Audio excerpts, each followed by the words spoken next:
ہر عمل نماز پڑھیں گے اللہ ایک کے بدلے 10 گنا 100 گنا 700 گنا نیکیوں پر نیکیاں دیتے جائیں گے. زکوٰۃ دیں گے اللہ 700 گنا دیں گے. عمرہ کریں گے اللہ 700 گنا دیں گے، بلکہ اس سے زیادہ اللہ جتنا دینا چاہے. لیکن آگے فرمایا الا الصوم، مگر روزہ نہیں، مگر روزے کو 700 گنا نہیں. تو اس سے معلوم پڑا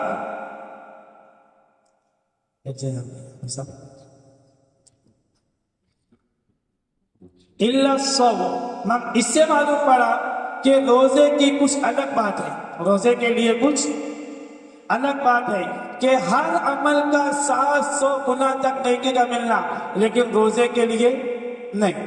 الا الصوم، الا الصوم، روزے کے لیے الگ مسئلہ ہے، الگ بات ہے. اس سے معلوم پڑا کہ روزے کے لیے الگ بات ہے. اب روزے کے لیے کیا بات ہے تو اللہ تعالیٰ آگے فرماتے ہیں وَأَنَا أَجْزِي بِهِ، کہ روزہ میرے لیے ہے اور اس کا بدلہ میں خود دوں گا. روزہ میرے لیے ہے اور اس کا بدلہ میں خود دوں گا. اللہ تعالیٰ فرماتے ہیں کہ روزہ میرے لیے اس کا بدلہ میں خود دوں گا. لیکن یہاں پر ایک سوال پیدا ہوتا ہے کہ نماز، زکوٰۃ، حج، عمرہ سب کے سب عبادتیں اللہ تعالیٰ کے لیے ہے، لیکن اللہ تعالیٰ نے اس ایک روزے کو خاص کر کے کیوں فرمایا کہ روزہ میرے لیے ہے اور اس کا بدلہ میں خود دوں گا؟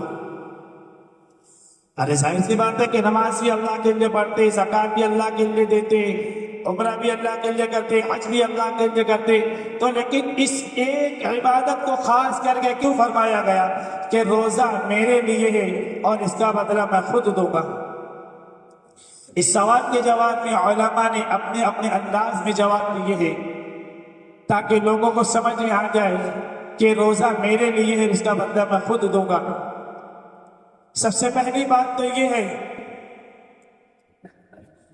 کہ باقی عبادتوں کے اندر ریاکاری داخل ہو سکتی ہے. آدمی نماز پڑھ رہا ہے، بندہ دیکھ رہا ہے، اس کے اندر ریاکاری آ سکتی ہے. زکوٰۃ دے رہا ہے، حج کر رہا ہے، ریاکاری آ سکتی ہے. لیکن روزہ ایک ایسی عبادت ہے کہ اس کے اندر ریاکاری نہیں آ سکتی. ریاکاری کیوں نہیں آ سکتی؟ اس لیے کہ یہ دکھنے والی عبادت نہیں ہے. ارے آدمی نماز پڑھتا ہے تو دکھتا ہے، زکوٰۃ دیتا ہے، صدقہ خیرات دیتا ہے تو دکھتا ہے، حج کے لیے جاتا ہے تو دکھتا ہے. لیکن روزہ ایک ایسی عبادت ہے کہ جو نظر نہیں آتی. جب نظر نہیں آتی تو اس کے اندر ریاکاری بھی نہیں آ سکتی. تو علماء نے لکھا ہے کہ روزہ ایک ایسی عبادت ہے کہ جس کے اندر ریاکاری نہیں آ سکتی. اور دوسری ایک وجہ اور لکھی ہے کہ یہ جو عبادتیں ہیں، یہ عبادتیں پچھلی امتوں میں بھی چلتی آئی ہے. نماز بھی پچھلی امتوں میں تھی، زکوٰۃ بھی پچھلی امتوں میں تھی، روزہ بھی پچھلی امتوں میں تھا. لیکن یہ جتنی پچھلی امتوں میں عبادات آئی ہے، ان سب کے اندر شرک چلتا آیا ہے سوائے ایک روزے کے. پچھلی جتنی بھی عبادتیں آئی ہیں، جتنی امتیں آئی ہیں، سب کے اندر، ہر عبادتوں کے اندر کچھ نہ کچھ شرک ہوتا آیا ہے. صرف روزہ ایک ایسی عبادت ہے کہ جس کے اندر نہ پیچھے کبھی شرک ہوا ہے اور نہ آج تک کبھی شرک ہوا ہے. اس کے لیے اللہ تعالیٰ نے فرمایا کہ روزہ میرے لیے ہے اور اس کا بدلہ میں خود دوں گا. اس کی ایک وجہ اور لکھتے ہیں کہ روزہ دکھنے والی چیز نہیں ہے، تو وہ لکھنے میں بھی نہیں آتی، فرشتے لکھتے نہیں. اور باقی عبادتیں ہیں، نماز ہے، زکوٰۃ ہے، حج ہے، یہ دکھنے والی چیز ہے، تو فرشتے اس کو لکھتے ہیں کہ اس کو اتنی نیکی، اس کو اتنی نیکی، اس کو اتنی نیکی. لیکن روزہ ایک ایسی چیز ہے جو نظر نہیں آتی. جب وہ فرشتوں کو نظر نہیں آتی تو باقی عام انسانوں کو کیسے نظر آئیں گی؟ جب وہ عام انسانوں کو نظر نہیں آ سکتی، کسی مخلوق کو نظر نہیں آ سکتی، تو وہ کسی کے لیے ہو ہی نہیں سکتی. روزہ اگر ہو سکتا ہے تو صرف اور صرف اللہ ہی کے لیے ہو سکتا ہے، اس لیے کہ کسی مخلوق کو روزہ نظر ہی نہیں آتا. ارے بتاؤ، ہم روزہ کبھی کسی کو نظر آتا ہے؟ روزہ نظر ہی نہیں آتا، اس کے لیے روزہ صرف ہو سکتا ہے تو صرف اور صرف اللہ کے لیے ہی روزہ ہو سکتا ہے۔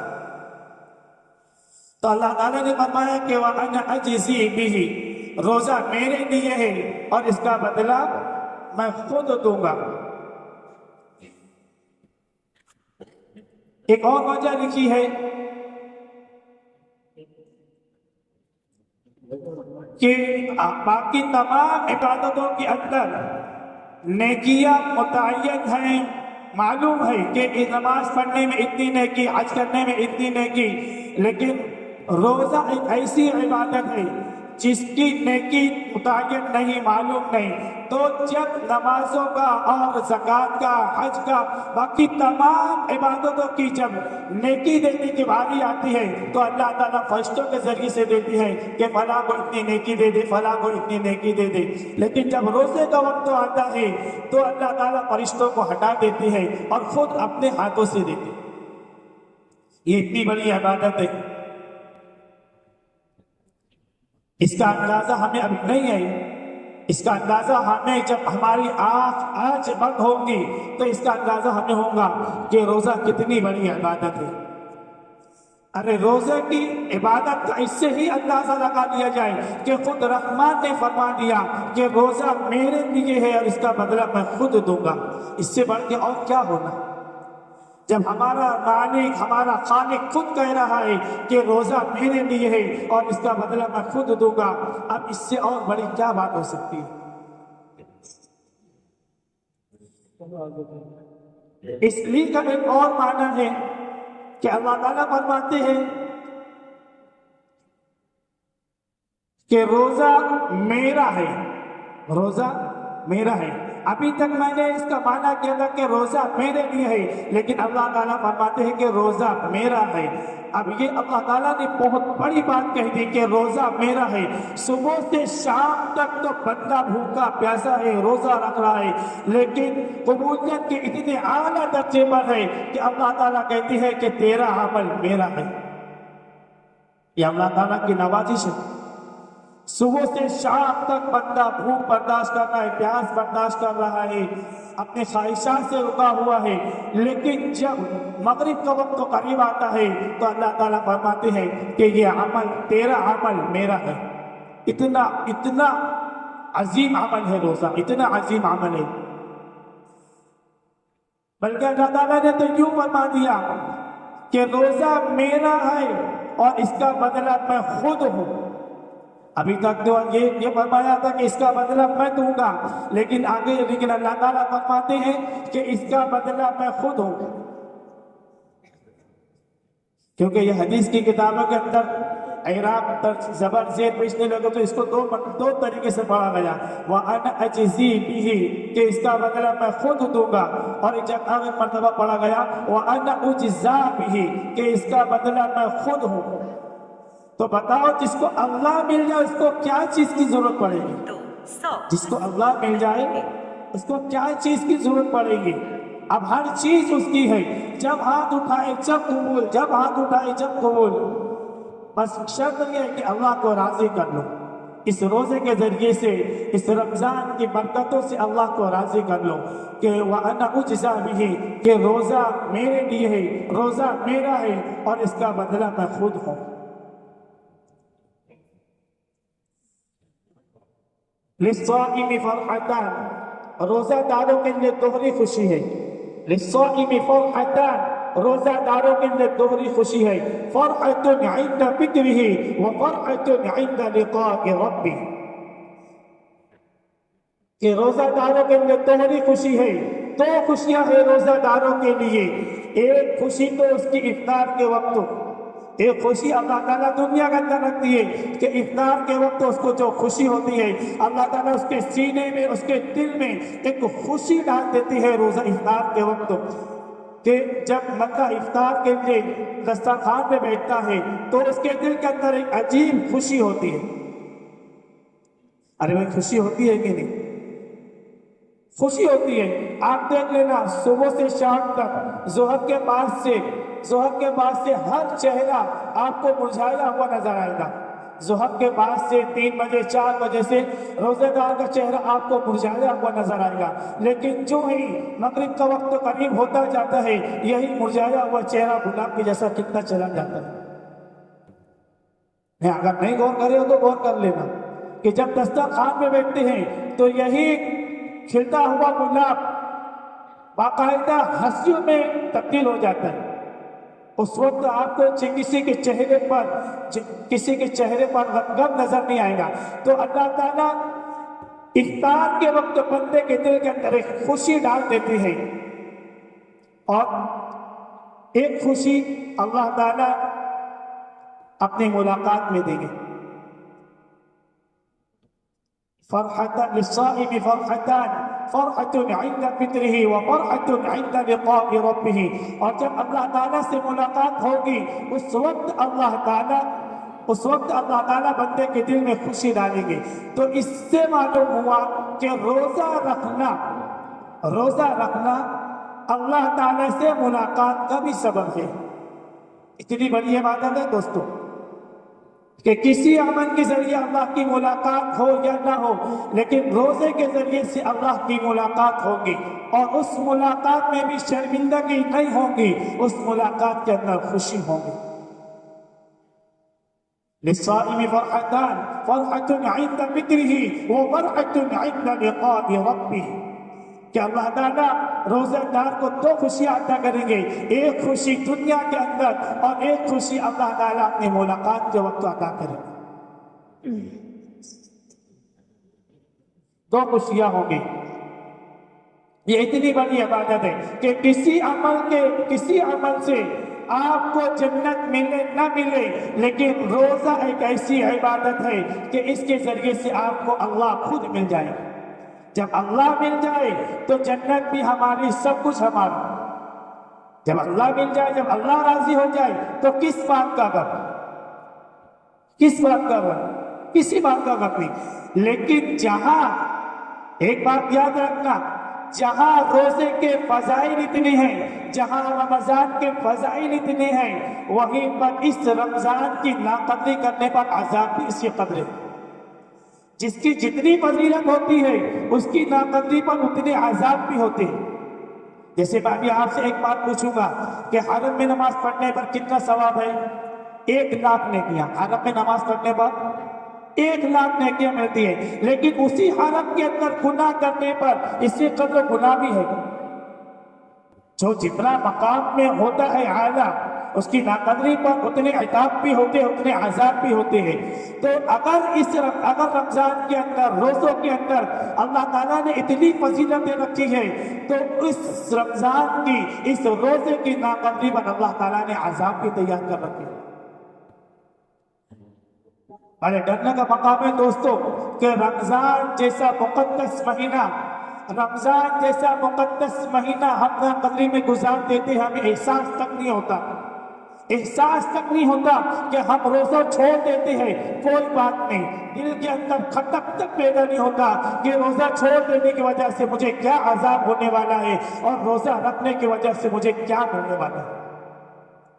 اگر ان چیزوں کا ہمیں علم ہوتا، ان چیزوں کا ہمیں احساس ہوتا، تو یقین مانیے کہ روزہ نہیں چھوڑتا کوئی۔ آج بڑے دکھ سے کہنا پڑتا ہے کہ ہمارا نوجوان طبقہ اس روزہ رکھنے کے معاملے میں بہت پیچھے۔ نوجوان طبقہ، ہمیں بڑی خوشی ہوتی ہے اس بات پر کہ ہمارے بچے، معصوم بچے، نابالغ بچے بڑی خوشی سے تو روزہ رکھتے ہیں، لیکن بڑے دکھ کے ساتھ کہنا پڑ رہا ہے کہ ہمارا نوجوان اس میں بہت پیچھے ہے۔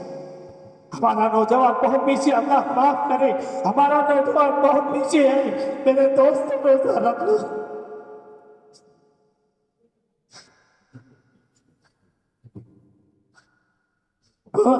ہمارے نوجوانوں رکھ لو روزہ، اپنے کاموں کو تھوڑا کر لو، اپنے کاموں کو روک دو، اپنے کاموں کو کم کر لو، لیکن روزہ رکھ لو۔